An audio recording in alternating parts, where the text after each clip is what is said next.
नमस्कार, मैं doctor Anil Garg, plastic cosmetic and hair transplant surgeon. I am diplomate of American board of hair restoration surgery and fellow international society of hair restoration surgery.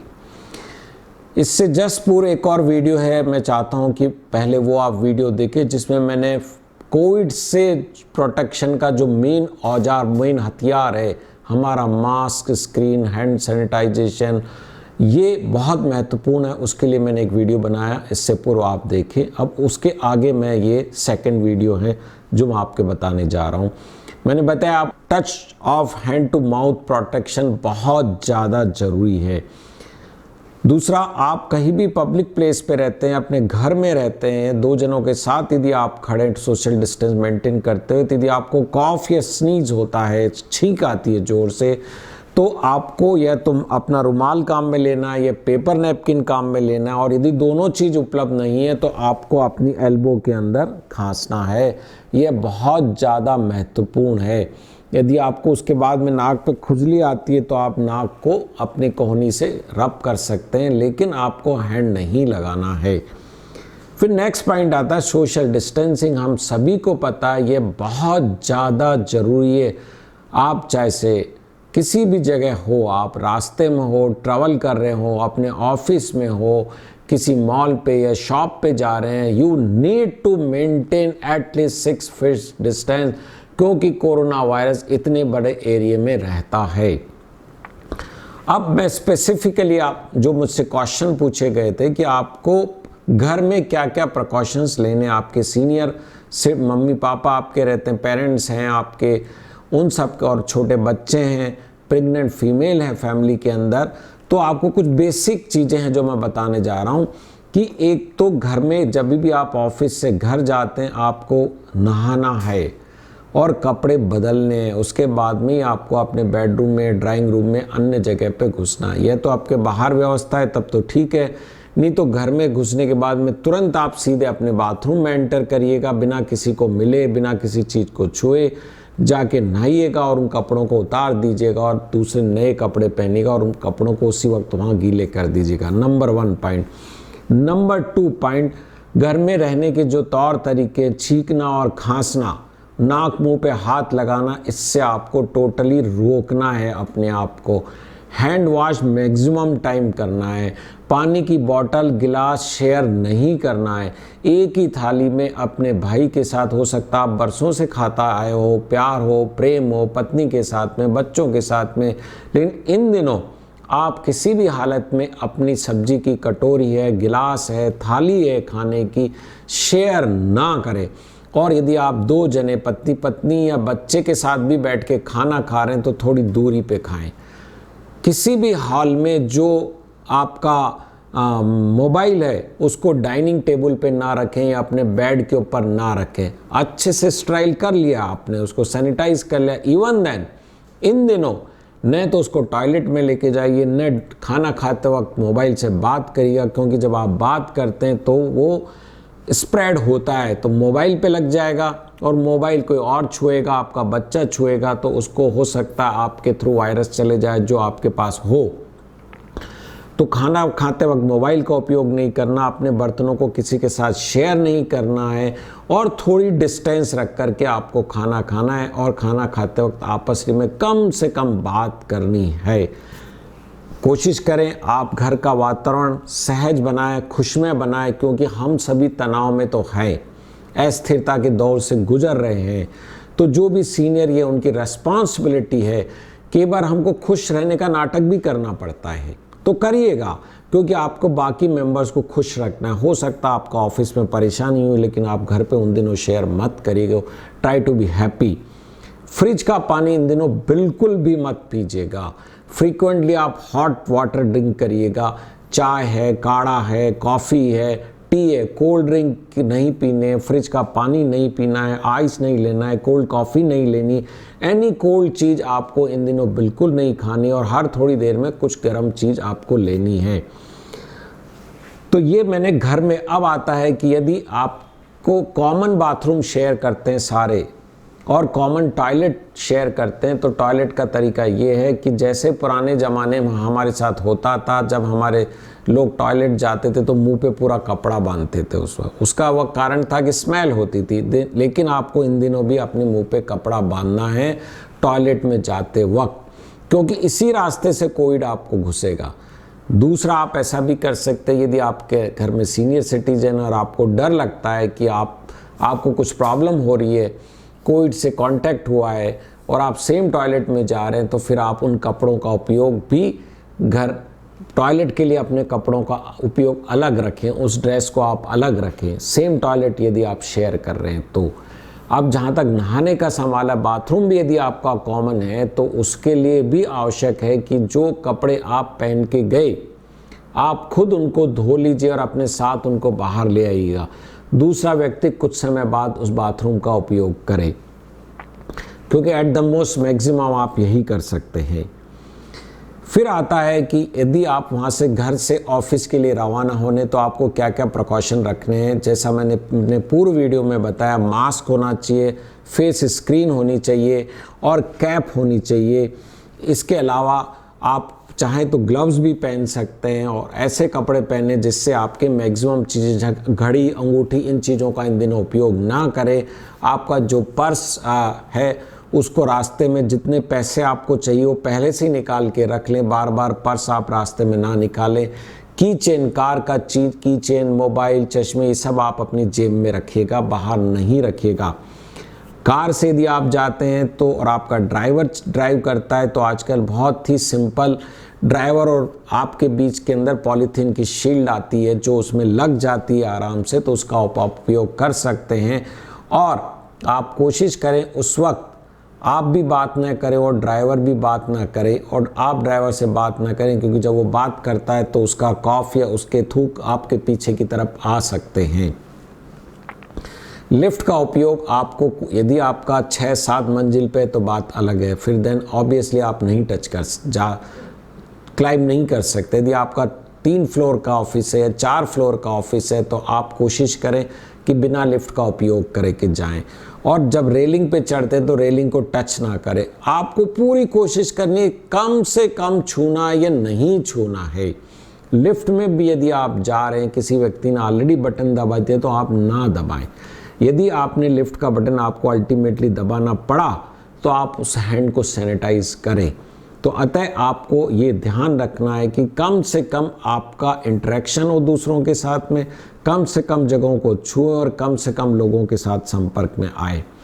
आप gloves उपयोग में कर सकते हैं। फिर आता है कि आप ऑफिस के अंदर टेबल पे आप काम कर रहे हैं तो ऑफिस में आपको क्या करना है। यदि आप बॉस है, मीन्स आप सिंगल टेबल है, चेयर है आपका, then it is well and good. यदि आप सीनियर ऑफिसर हैं, यह आपकी कंपनी के मालिक हैं, आप ही का अपना ऑफिस है, तो भी आपको ध्यान रखना है कि उन्हीं एम्प्लॉइज़ को बुलाना है जो बहुत आवश्यक है। कम से कम लोगों से मिलना है। किन्हीं फाइल पे आपको साइन करना है तो कोशिश ये करनी है कि एक साथ सारी फाइल पे आप साइन कर दो और साइन करने के बाद आप दो।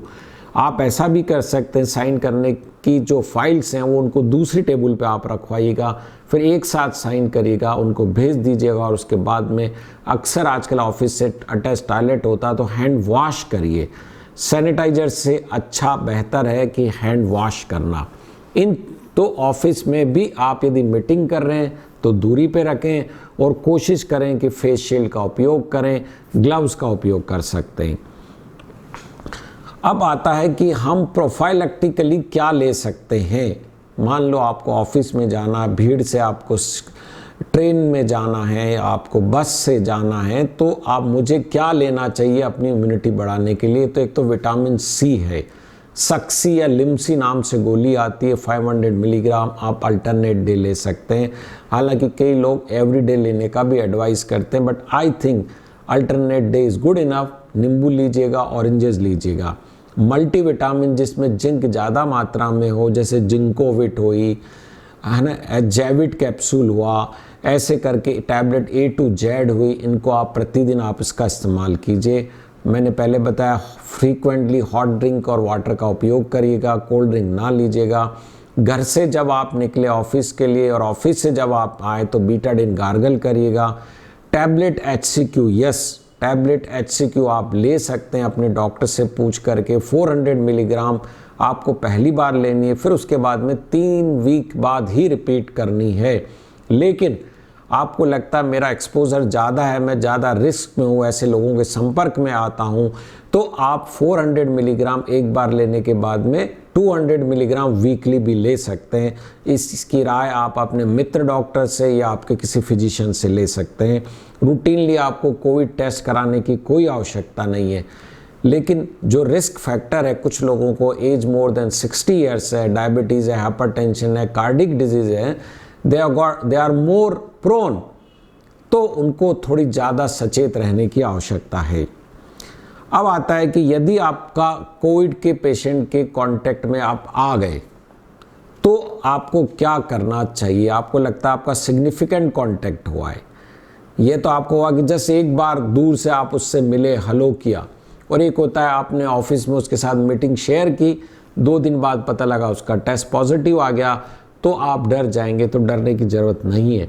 सबसे पहले तो आप अपने आप को होम क्वारंटाइन में करें या आइसोलेशन में करें और अपने ऑफिस वालों को इन्फॉर्म करें। यूजुअली जो लोग हिस्ट्री ऑफ कांटेक्ट है, फ्रैंक कांटेक्ट है, उनका कोविड टेस्ट किया जाना चाहिए। लेकिन ये गाइडलाइन आए दिन गवर्नमेंट की चेंज होती रहती है। यदि आप कराने में सक्षम नहीं है, करा नहीं पा रहे हैं किसी भी कारणों से, तो भी डरने की ज़रूरत नहीं है। आप अपने घर पे अपने आप को आइसोलेट कर दीजिएगा, सेपरेट रूम में रखिएगा, खाने पीने के बर्तन अलग रखिएगा, और 2 वीक्स के लिए आपको आइसोलेशन में रहना है। फिर विटामिन सी लीजिएगा एवरीडे, विटामिन मल्टीविटामिन लीजिएगा, HCQ 400 मिलीग्राम आपको स्ट्रेट लेनी है, और उसके बाद में 200 मिलीग्राम डॉक्टर के कहने पे एवरीडे ले सकते हैं या वीकली ले सकते हैं। लेकिन यदि आपको कोई सिम्टम डेवलप हो जाता है, मान लो यदि कोविड के पेशेंट के कांटेक्ट में आप आ गए और आपको कोई सिम्टम डेवलप हो गया, या अदरवाइज आल्सो आपको कोई सिम्टम, अब वो सिम्टम कौन कौन से हैं, जो सर्दी जुकाम के होते हैं आप सभी जानते हैं, एक बार मैं रिपीट कर सकता हूँ। बुखार हो सकता है, कफ है, जल्दी थकना है, मसल्स में पेन होना है, स्पूटम आ सकता है, मांसपेशियों में काम करने की इच्छा नहीं हो रही है, change in taste and change in smell, सूंघ नहीं पा रहे हैं, घर में अच्छी चीज़ बन रही है, हलवा बन रहा है और आपको उसकी स्मेल नहीं आ रही है, तो ये भी एक इम्पॉर्टेंट है। कुछ आजकल स्किन के सिम्टम भी आने लगे हैं, खुजली हो रही है, आर्टिकुलर रैश हो जाते हैं, ब्लिस्टर्स हो जाते हैं। ये जो भी नए सिम्टम्स आपके शरीर में आते हैं, आप उसके लिए अपने डॉक्टर को चर्चा करें, दिखाएं, या फ़ोन पर आप उनसे बात करें। तो ये कोविड सिम्टम हो सकते हैं। तो ऐसी स्थिति में आपको क्या करना है?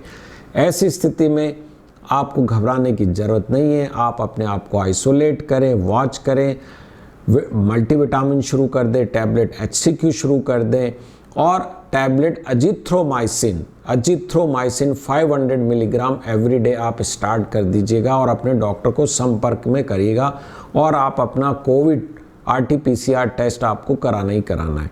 यदि आपकी माइल्ड डिजीज़ है, माइल्ड डिजीज़ मीन्स वो लोग जिनको रेस्पिरेटरी डिस्ट्रेस नहीं है।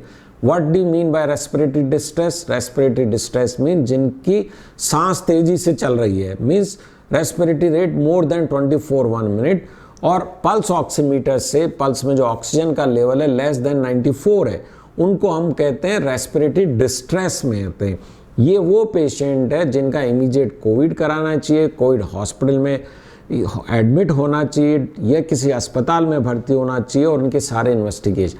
यदि आपको रेस्पिरेटरी डिस्ट्रेस नहीं है, सिर्फ सिम्टम है, माइल्ड सिम्टम है, तो आपको अस्पताल में भर्ती होने की आवश्यकता नहीं है। डॉक्टर से पूछ के जो मैंने बताया वो ट्रीटमेंट लीजिएगा। अब आपको ये सिम्टम आया और आपने कोविड टेस्ट भेजा और पॉजिटिव आया, पॉजिटिव आने के बावजूद आपके सिम्टम नहीं बढ़ रहे हैं, कंट्रोल में है, तो भी आपको भर्ती होने की ज़रूरत नहीं है। लेकिन यदि आपके सिम्टम ठीक नहीं हो रहे हैं, रेस्पिरेटरी डिस्ट्रेस हो रही है, तो फिर आप हॉस्पिटल कोविड टास्क फोर्स को इमीडिएट इन्फॉर्म करिएगा और कोविड हॉस्पिटल के अंदर भर्ती हो जाइएगा। अतः ये मैंने आपको पूरी स्कीम बताई कि किस तरीके से यदि आपको कोविड के लक्षण आते हैं तो आपको क्या करना है, कोविड के लक्षण नहीं आते हैं लेकिन आपका कांटेक्ट होता है तो आपको क्या करना है। टैबलेट HCQ के बारे में लोगों को कन्फ्यूज़न है, तो टैबलेट HCQ के लिए आप रूटीनली भी अभी ICMR गाइडलाइन के हिसाब से 400 मिलीग्राम एक नॉर्मल व्यक्ति ले सकता है और 200 मिलीग्राम 3 सप्ताह बाद रिपीट कर सकता है। जो व्यक्ति हेल्थ केयर वर्कर है जिसको एक्सपोज होने के चांसेस है वो 400 मिलीग्राम ले और 200 मिलीग्राम पर वीक रिपीट करे।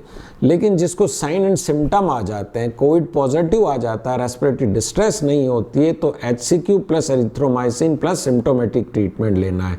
यदि रेस्पिरेटरी डिस्ट्रेस हो जाती है तो उसको अस्पताल में भर्ती होना है। अतः कोविड से घबराने की आपको कोई आवश्यकता नहीं है।